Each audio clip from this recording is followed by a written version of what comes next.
वचन में लिखा है कि भूकंप आएंगे, बाढ़ें आएंगी, कौम कौम के ऊपर चढ़ाई करेगी। मैं भी ये प्रोफेटिक वर्ड दे सकता हूं कि इस साल बहुत भूकंप आएंगे और लोग आ जाएंगे भूकंप, लेकिन एक डॉक्टर, एक कौन सा डॉक्टर, एक पीएचडी इंसान जो भूकंप के ऊपर स्टडी करता है, अगर वो मेरी प्रोफेटिक वर्ड को देखेगा, वो कभी परमेश्वर पे यकीन नहीं करेगा, वो हंसेगा, वो हंसेगा कि भूकंप आएंगे। 5 लाख भूकंप आते हैं हर साल, विकिपीडिया पे चेक करो। क्योंकि जब एक पास्टर को पब्लिक से ज्यादा कुछ दिखाई नहीं देगा, जब सुलेमान ने लिखा कि व्यर्थ है, ये महल व्यर्थ हैं, ये पैसा व्यर्थ है, अगर कोई गरीब बंदा लिखता तो लोग बोलते और चाल तो रहा, चल तेरे को है ही काखनी का, तू की दसना सन। पर एक अमीर व्यक्ति ने, जो दुनिया का इवन सबसे अमीर था, उसने कहा कि सब कुछ व्यर्थ है। जिसके पास ज्यादा है वो भी सोने की रोटियां नहीं खा रहा, जिसके पास कम है परमेश्वर उसका भी पेट भर रहा है।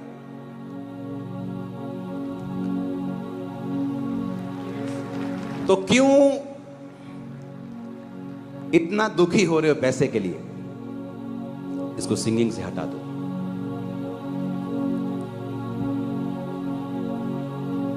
इसलिए मैं कहता हूं कि जब आपको हीलिंग की टेस्टिमनी दे रहे हैं तो आप ये मत सोचे कि आपको ये 4000 कुछ भोले लोग देख रहे हैं ऑनलाइन के ऊपर और वो आपकी बातों पे यकीन कर रहे हैं। मैं ये सोच के टेस्टिमनीज देता हूं कि कोई एमडी डॉक्टर देख रहा है, कोई एमबीबीएस डॉक्टर देख रहा है। जब वो बोलेंगे वाओ ये वाकई कुछ है, तब आपकी हीलिंग टेस्टिमनी श्योर है, प्योर है, शानदार है, एक्सेप्टेबल है।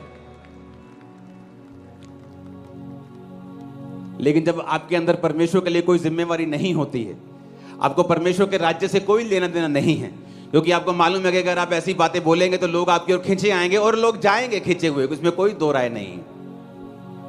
लेकिन एक ऐसा व्यक्ति जो भूकंप की स्टडी करता है, भूकंप का स्टूडेंट है, जब वो आपको सुनेगा, एक ऐसा व्यक्ति जब आपके बेकार हीलिंग्स को देखेगा। एक बंदे को लीवर का रोग है, आप उस पे ले हैंड करके उसको उठा के चला देंगे तो वो हीलिंग नहीं है, वो चल सकता है पहले से ही।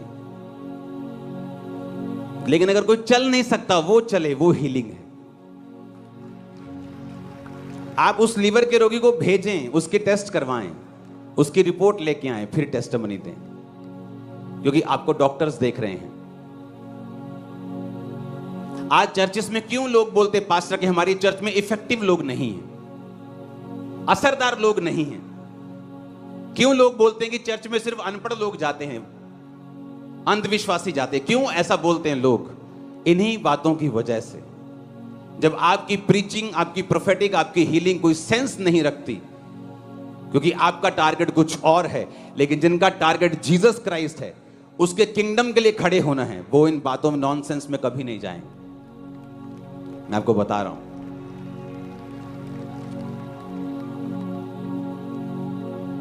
तो प्रोफेटिक वर्ड ऐसा होना चाहिए जो आपको गूगल पे नहीं मिल रहा, गूगल उसके खिलाफ चल रहा है, दुनिया उसके खिलाफ चल रही, लेकिन जो आप बोल रहे हो और वो लोगों की लाइफ में पूरा हो रहा है, और वो उस स्टेट में पूरा हो रहा है, उस देश में पूरा हो रहा है, वो प्रोफेटिक वर्ड होता है।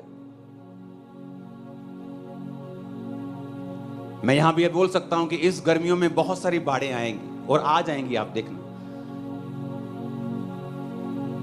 लेकिन ऐसा स्टूडेंट जो बाहर के ऊपर स्टडी कर रहा है, वो हंसेगा और कभी मसीह पे यकीन नहीं करेगा।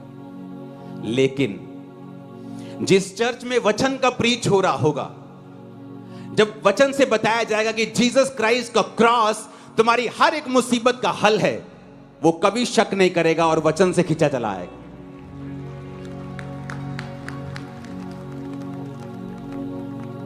तो जब सुलेमान समझा रहा था कि पैसा एक व्यर्थ चीज है, तो उस व्यक्ति से समझ के लोग समझ रहे थे, अच्छा भाई साहब ये वो व्यक्ति बता रहा है जो सबसे अमीर है, आपको वो चर्च का पास्टर बता रहा है जिसकी पब्लिक सबसे ज्यादा है। आपको वो व्यक्ति बता रहा है जो खुद प्रोफेटिक वर्ड दे सकता है, खुद प्रोफेसी करता है, खुद हीलिंग करता है, खुद डिलीवरेंस करता है, ताकि आपको ये ना लगे कि हाँ इससे हीलिंग नहीं होती तो ये हीलिंग के खिलाफ है। मैं हीलिंग के खिलाफ नहीं हूं। आप मेरी बात समझ रहे कि नहीं? आपने हीलिंग्स देखी हैं, कैंसर के पेशेंट्स देखे हैं, स्किन उतरती हुई, गलती हुई, हील होती हुई देखी है।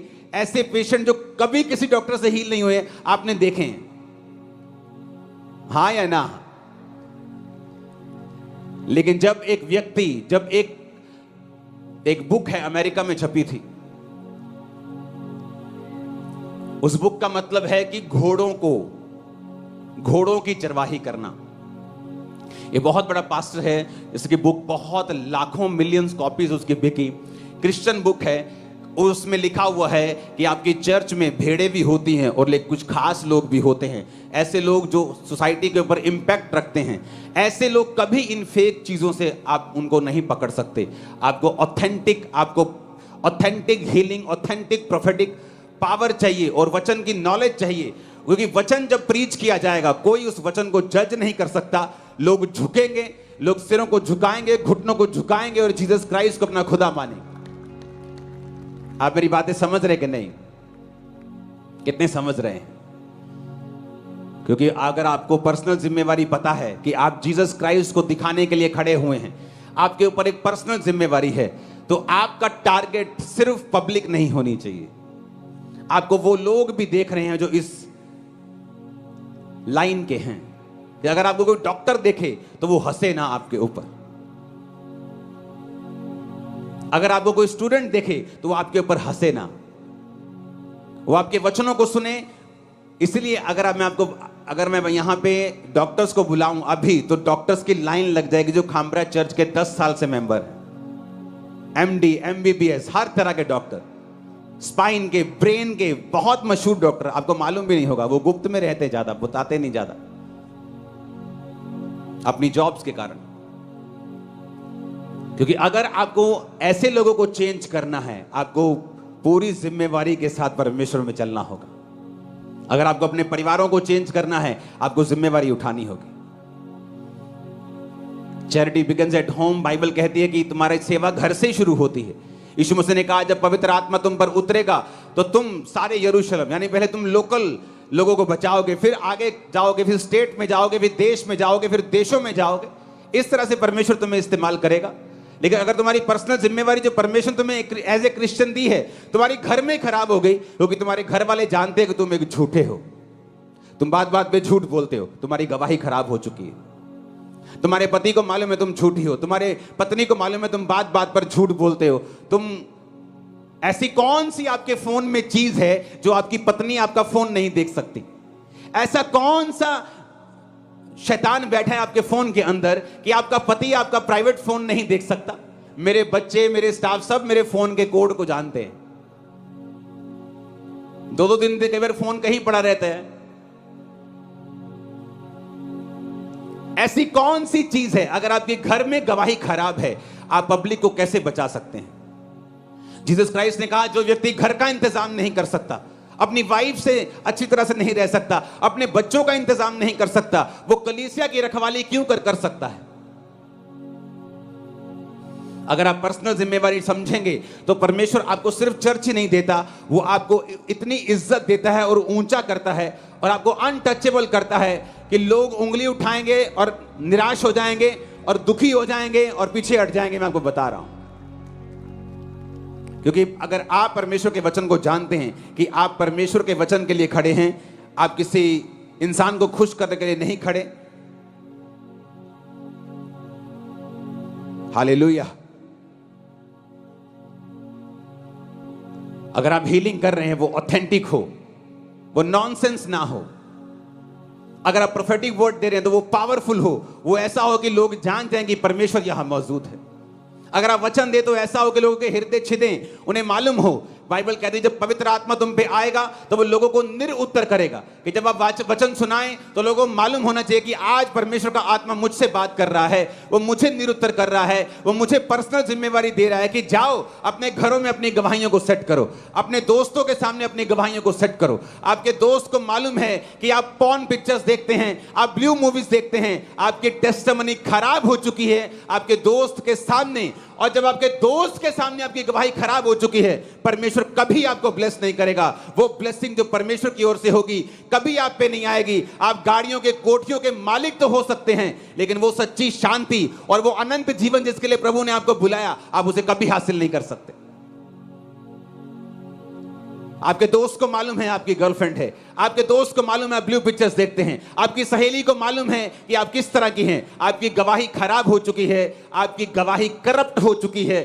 और जब शैतान आपकी गवाही को करप्ट करता है, क्योंकि बाइबल कहती है कि जब परमेश्वर का राज्य एक ऐसे बीज के समान है, जब वो मिट्टी में लगा दिया जाएगा तो वो राई के बीज के समान लगा दिया जाएगा तो वो पूरा पेड़ बन जाएगा और पक्षी उस पर बसेरा करेंगे।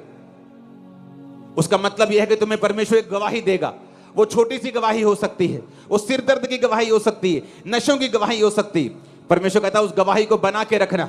नशा करके उल्टी करके अपनी उल्टी को कुत्तों की तरह मत खाना, सूअर की तरह फिर उस कीचड़ में लौटने के लिए मत चले जाना। अपनी गवाही को बना के रखना, उसको पानी देना, उस मिट्टी में अपनी गवाही को पानी वचन देते रहना, उस गवाही को बचा के रखना, नशा मत करना, उसको देते रहना। एक दिन वो गवाहियां बड़ी हो जाएगी, तुम पेड़ बन जाओगे, दूसरे लोगों को भी बचाने का और आशीषित करने का कारण बन जाओगे, परमेश्वर ने कहा। हालेलुया। लेकिन शैतान देखता है आपको, इसलिए वो आपके पीछे लगता है। बाइबल कहती है जब यहोशू मर गया, मूसा के टाइम पे परमेश्वर ने मिरेकल्स को दिखाया, यहोशू के टाइम पे परमेश्वर ने मिरेकल्स को दिखाया। जब यहोशू मर गया तो यहोशू के साथ जो पीढ़ी जिसने प्रभु के काम देखे थे वो भी मर गई। एक अलग पीढ़ी आई, दूसरी पीढ़ी आई जो परमेश्वर के और परमेश्वर के कामों को नहीं जानती थी। और बाइबल कहती है जब परमेश्वर ने कहा था मैं तुम्हें कनान के सब देश दूंगा, जब वो एक देश में जाते थे तो बाइबल कहती एक देश में गए, परमेश्वर का हुक्म था सारे कनानियों को वहां से निकाल देना और वहां कब्जा कर लेना। पुराने नियम में ऐसा होता था। तो वो जाते थे और कुछ कनानियों को रख लेते थे। नहीं नहीं, ए मेरे खेत च काम करूगा, ए मेरे घर च काम करूगा, ए मेरी रोटियां बनाऊगी, ए मेरे पोचे लाऊगी। जो खेत च काम करूगा तो खेती वधूगी, जो खेती वधूगी ही रब दे घर दशवंध ज्यादा देवांगे। एक पास्टर को मैं जानता हूं जो मुझे बोलता था जब मैं मसीह में 1 साल का था कि चोरी कर लिया कर, लेकिन टाइथ अगर तू पे कर दे चोरी का तो फिर वो ठीक है, अपने घर से चोरी कर लिया कर। इमेजिन करो लोगों का मेंटल और स्पिरिचुअल लेवल कहां पर बसता है।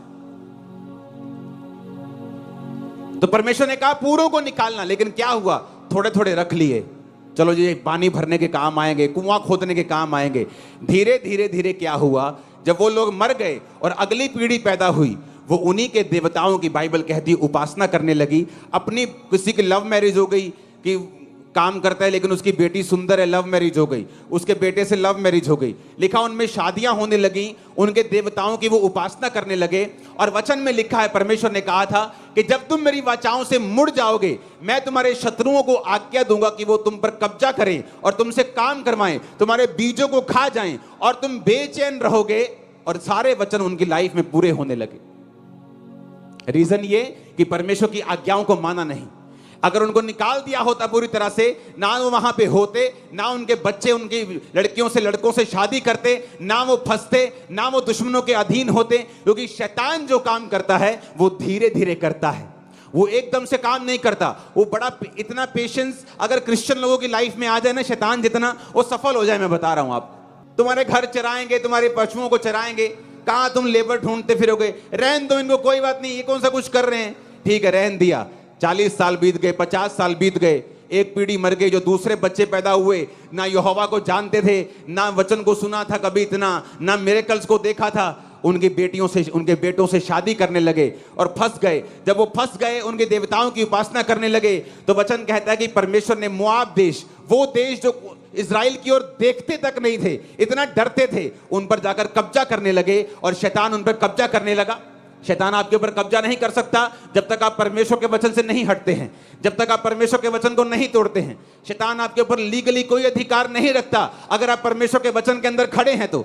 इसलिए शैतान बड़े धीरज के साथ काम करता है। वो आपसे छोटे छोटे स्टेप्स उठवाता है, धीरे धीरे छोटे छोटे स्मॉल स्टेप्स के साथ वो काम करता है। उसे मालूम है अगर मैं ये छोटे छोटे स्टेप्स उठवाऊंगा तो आने वाले समय में इस छोटे स्टेप का बड़ा बतंगड़ मैं बना सकता हूं। इसलिए वो छोटे छोटे स्टेप्स के साथ आपको फंसाने की कोशिश करता है, क्योंकि वो जानता है कि आप मसीह को जान चुके हैं। वो एकदम से आपको जाके मूर्ति पूजा करने के लिए नहीं बोलेगा, वो एकदम से जाके आपको गलत काम करने के लिए नहीं बोलेगा, लेकिन वो धीरे धीरे काम करता है। उसे मालूम है, उसने एक्सपीरियंस लिया है कि धीरे धीरे से किस तरह से लोगों को फंसाना है। लेकिन अगर आप अपनी पर्सनल जिम्मेवारी को समझेंगे, अगर आप समझेंगे कि परमेश्वर ने आपको खड़ा किया है एक विश्वासी के रूप में, अपनी गवाही को बना के रखें। अगर आपके बेस्ट फ्रेंड के सामने आपकी गवाही सही नहीं है, आप एक रियल क्रिश्चियन नहीं हो। अगर आपकी फैमिली के सामने आपकी टेस्टिमनी सही नहीं है, आप एक रियल क्रिश्चियन नहीं हो। अभी तक आपने क्रिश्चियनिटी को पहचाना नहीं है। मैं आपको बता रहा हूं, मेरी गवाही मेरी फैमिली के सामने शुरू हुई कि मैंने नशे छोड़ दिए, अपनी गवाही पे खड़ा रहा। गलत काम छोड़ दिए, अपनी गवाही के ऊपर खड़ा रहा। मेरे रिश्तेदार आए बोलने के लिए कि ये एक दिन तू वापस अपने धर्म में आएगा और तू पछताएगा। मैं अपनी गवाही के ऊपर खड़ा रहा, अपनी गवाही कभी खराब नहीं होने दी। मेरे क्लोजेस्ट पर्सन जो मुझे सबसे अधिक जानते थे, वो सबसे ज्यादा प्रभावित थे मेरी गवाही से। मेरे बेस्ट फ्रेंड जो कॉलेजेस से मेरे साथ थे, वो बड़े हैरान थे मेरी गवाही को देख के कि तूने जिन चीजों को एकदम से छोड़ा है, लोग सालों तक छोड़ नहीं पाते, किस तरह से तू बदला यार, कमाल की बात है। और वो गवाही जो मेरे पहले सिर्फ बेस्ट फ्रेंड सुनते थे, मेरे करीबी सुनते थे, और उस गवाही को मैंने बना के रखा है। आज देश सुनते हैं, सभी देश।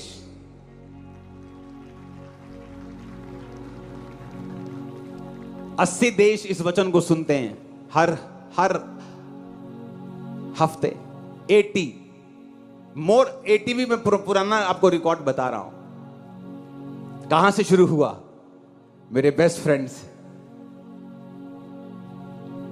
मेरे बेस्ट फ्रेंड से टेस्टिमनी शुरू हुई, 80 देशों तक पहुंची। फ्यूचर देखो क्या, कैसा, कहां तक पहुंचेगा। डबिंग रेडी हो रही है दुनिया के हर देश के हर कोने में। ये प्रीचिंग चलेगी इंग्लिश में। आप देख कैसे शुरू हुआ। परमेश्वर का राज्य एक बीज के समान है। बहुत बड़ा नहीं शुरू हुआ, छोटा सा शुरू हुआ। आपकी टेस्टिमनी, पर्सनल टेस्टिमनी। आपका दोस्त क्या समझता है आपको, आपकी मम्मी आपको क्या समझती है, आपका बाप के सामने आपकी पोजीशन क्या है। उसको मालूम है आप झूठे हैं, उसको मालूम है कि आप कैरेक्टरलेस हैं। आपकी फैमिली को मालूम है कि आप बात बात पर झूठ बोलते हैं, आप कैरेक्टरलेस हैं, आप चोर हैं, चोरी का पैसा घर में उसको मालूम है। अगर घर में गवाही खराब है तो चीज जो घर में खराब है परमेश्वर से पब्लिक में कैसे लेके जा सकता है। जो लोग आज बिगड़ चुके हैं, जो पास्टर्स आज बिगड़ चुके हैं, वो पहले बिगड़े हुए नहीं थे। उन्होंने शुरुआत अच्छी की थी, मसा लिया, लेकिन मसा लेने के बाद ये जो डिस्ट्रैक्शंस होती हैं ये आपको छोड़ती नहीं। कुछ गिर जाते हैं, कुछ बच जाते हैं, लेकिन हर एक व्यक्ति सही रीति के साथ शुरू करता है अगर परमेश्वर ने उसको कुछ दिया है तो। Hallelujah, hallelujah.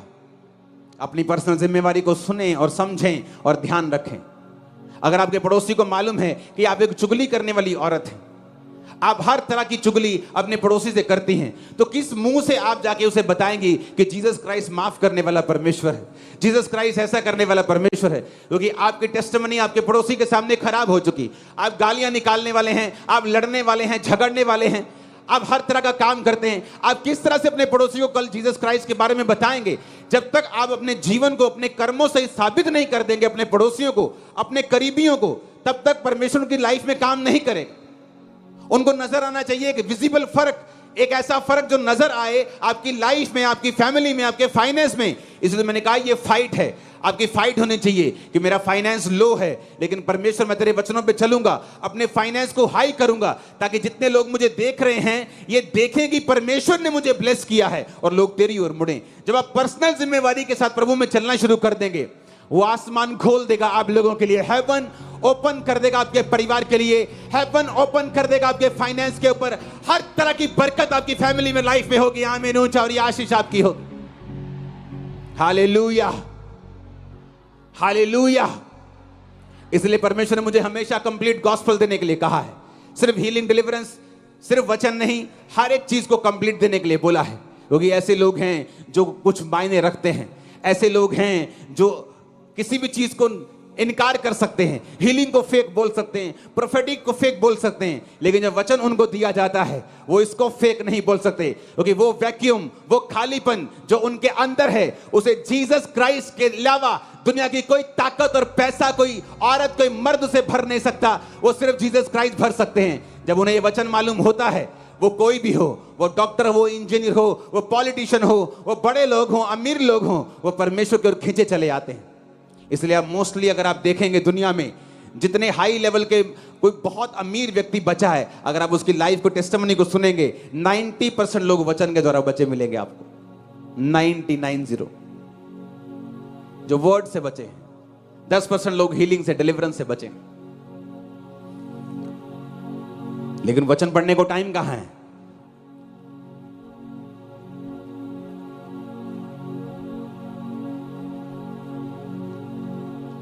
हमारी जनरेशन ऐसी है,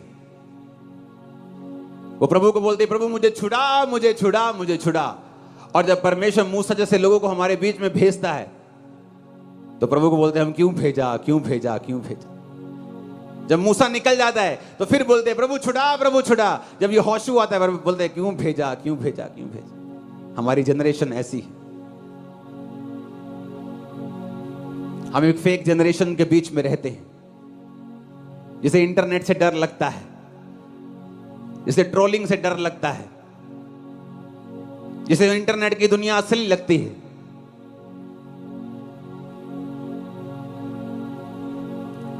अपनी लाइफ को सुधारना पड़ेगा, मेजर सुधार करने पड़ेंगे। जब वो सुधार हो जाएंगे, लाइफ कभी सेम नहीं होगी। फिर आपकी लाइफ रॉक पे होगी, पत्थर पे होगी, चट्टान के ऊपर होगी, उसे कोई हिला नहीं पाएगा। आपको हंसी आएगी लोगों के ऊपर, जिनको लगता है कि 1-2 वीडियो बनाएंगे तो कोई हिल जाएगा। लोग हंसते हैं, हम अंदर हंसते रहते 24 घंटे। उन्हें मालूम नहीं हमारी लाइफ चट्टान के ऊपर खड़ी है। हालेलुया। अगर आप वचन के ऊपर खड़े हैं, दैट्स इट। अपना काम करते रहे। आप तैयार है वचन के ऊपर चलने के लिए? कल से न्यायों की पुस्तक की स्पेशल टीचिंग रोज की रोटी में शुरू होगी, कभी मिस मत करें। अगर आपको हीलिंग और डिलीवरेंस नहीं मिल रही, प्रेयर माउंटेन की प्रेयर्स को कभी मिस मत करें। संडे थर्सडे के वचन को कभी मिस मत करें।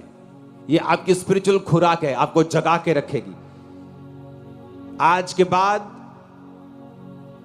एक भी जन यहां पे ऐसा नहीं है जिसके अंदर परमेश्वर ने विश्वास नहीं दिया या जिसको गवाही नहीं दी है। वो हो सकता है जो आप मांग रहे हो वो ना हो, लेकिन कुछ परमेश्वर ने आपको दिया है जो आपको मालूम होता है। जिस तरह मैं जिस हीलिंग के लिए चर्च में गया था, वो हीलिंग तो एकदम से मुझे नहीं मिली, उसके लिए 10 साल लगे मुझे, लेकिन जो मिला था वो मुझे मालूम था कि जो मुझे मिला है ये इम्पॉसिबल था जो मुझे मिला है। तो मैंने अपनी उस गवाही को इस्तेमाल किया जो परमेश्वर ने मुझे दी थी, चाहे अपनी मर्जी से दी थी, अभी मेरी मर्जी वाली बाकी थी, लेकिन उस गवाही को मैं यूज करता गया जब तक मैं मेजर गवाही तक नहीं पहुंच गया। कितने समझ रहे हैं? आपके पास एक टेस्टिमनी है, उसे देना शुरू करो। पर्सनल जिम्मेवारी संभालो, अपने आप को जिम्मेवार बनाओ, परमेश्वर को दिखाने वाला बनाओ। आपको अपने, अगर एक भी जन के सामने आपकी गवाही खराब है तो उस जन के सामने सही हो जाओ, तौबा करो। अगले संडे प्रभु भोज है, तो परमेश्वर ने मुझे आज सुबह विजन में दिखाया कि प्रभु भोज मुझे किस तरह से देना है आपको। अगले संडे अगर आपकी फैमिली के 7 लोग हैं तो वो 7 लोग मुझे यहां चाहिए, क्योंकि अगले संडे हर एक जन, आप में से जितने जन हैं, चाहे आप लाखों में हो, हर एक जन आगे आकर प्रभु भोज लेगा और डिलीवरेंस होगी। हर एक जन। तो अगले संडे ट्रेडिशनली मीटिंग नहीं होगी कि सरमन हो रहा है फिर वर्शिप हो रही, ऐसा नहीं होगा। और जीसस के ब्लड में इतनी ताकत है कि अगले संडे जो आप रिसीव करके जा रहे हो, क्योंकि आज सुबह मुझे परमेश्वर का मैसेज मिला, तो अगर मेरे पास टाइम होता तो आज ही प्रभु भोज में बंटवा देता आप में। तो अगले संडे प्रभु भोज होगा। अगर आप बैप्टाइज नहीं हैं तो ये आज ले लो बपतिस्मा, थर्सडे ले लो और संडे फिर प्रभु भोज के लिए तैयार रहो। अगर आपकी फैमिली में, मैंने कहा अगर 7 लोग हैं तो वो 7 के 7 यहां चाहिए मुझे अगले संडे। कभी भी छुट्टी कर लेना लेकिन अगले संडे मत करना, क्योंकि एक एक जन को, पब्लिक को आगे बुलाकर अलग अलग विषयों के ऊपर यीशु मसीह के ब्लड के द्वारा डिलीवरेंस होगी और आप हैरान होंगे जो आप पाएंगे, हैरान हो जाएंगे आप, मैं आपको बता रहा हूं। वो बीमारियां हो, वो एडिक्शंस हो, वो नशे की प्रॉब्लम हो, वो गंदी फिल्मों देखने की प्रॉब्लम हो, वो पाप की हो, वो आलस की हो, वो गंदगी की हो, वो गरीबी के श्रापों की हो, वो किसी भी चीज की हो, चाहे आप आगे बैठे हो चाहे पीछे बैठे हो, आपका आगे आना जरूरी होगा। हालेलुया। इसलिए मैंने कहा आज का संडे, ये थर्सडे और अगला संडे आप मिस नहीं करेंगे। अपने पड़ोसी को बोलो पर्सनल जिम्मेवारी को उठाना है, अपनी गवाही को बना के रखना है। मनन करके अपने होंठों को खोलो, धीरी आवाज में आंखों को बंद करो और बोलो मुझे अपनी गवाही को मेंटेन रखना है, मुझे अपनी गवाही को खराब नहीं होने देना है। फिर से बोलो ऊंची आवाज में,